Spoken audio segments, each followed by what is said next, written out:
Hello friends, welcome to my channel Aishi fine arts.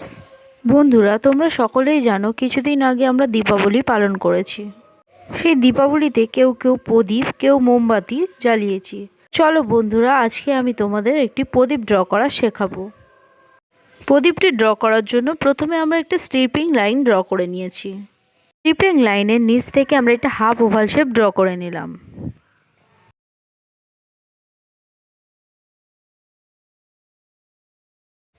এরপর straight লাইনের মিডিলে আমরা একটি পয়েন্ট করে নিলাম।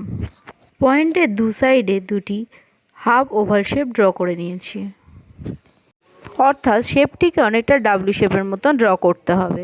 প্রদীপের শিখাটি ড্র করার জন্য উপরের দিকে এইভাবে একটি স্ট্রেট লাইন টেনে তার উপরে এইভাবে আগুনটিকে ড্র করে দিলাম এবং নিচের দিকে ডাব্লু শেপটিকে আরও একটি বর্ডার দিয়ে করে দিলাম। প্রদীপের পিছনের দিকটি দেখানোর জন্য এইভাবে একটি হাফ ওভাল শেপ করে দিয়েছি এবং ভিতরের যে স্ট্রেট রেফারেন্স লাইনটি ছিল সেটিকে ইরেজ করে দিয়েছি। তার ঠিক নিচ থেকে আরও একটি ডবল লাইন ড্র করে দিলাম।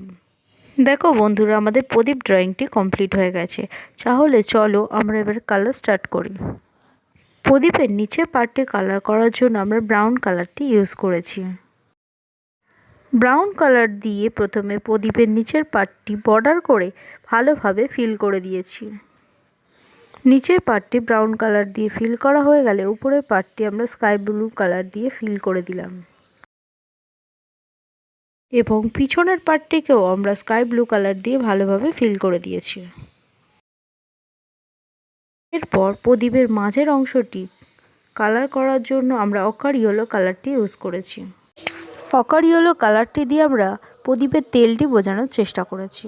এরপর প্রদীপের আগুনটি কালার করার জন্য প্রথমে নিচের দিকে আমরা রেড কালার দিয়ে দিয়েছি এবং উপরের দিকে এইভাবে হলুদ কালার দিয়ে রেড কালারের সাথে ভালোভাবে মিক্সিং করে দিলাম।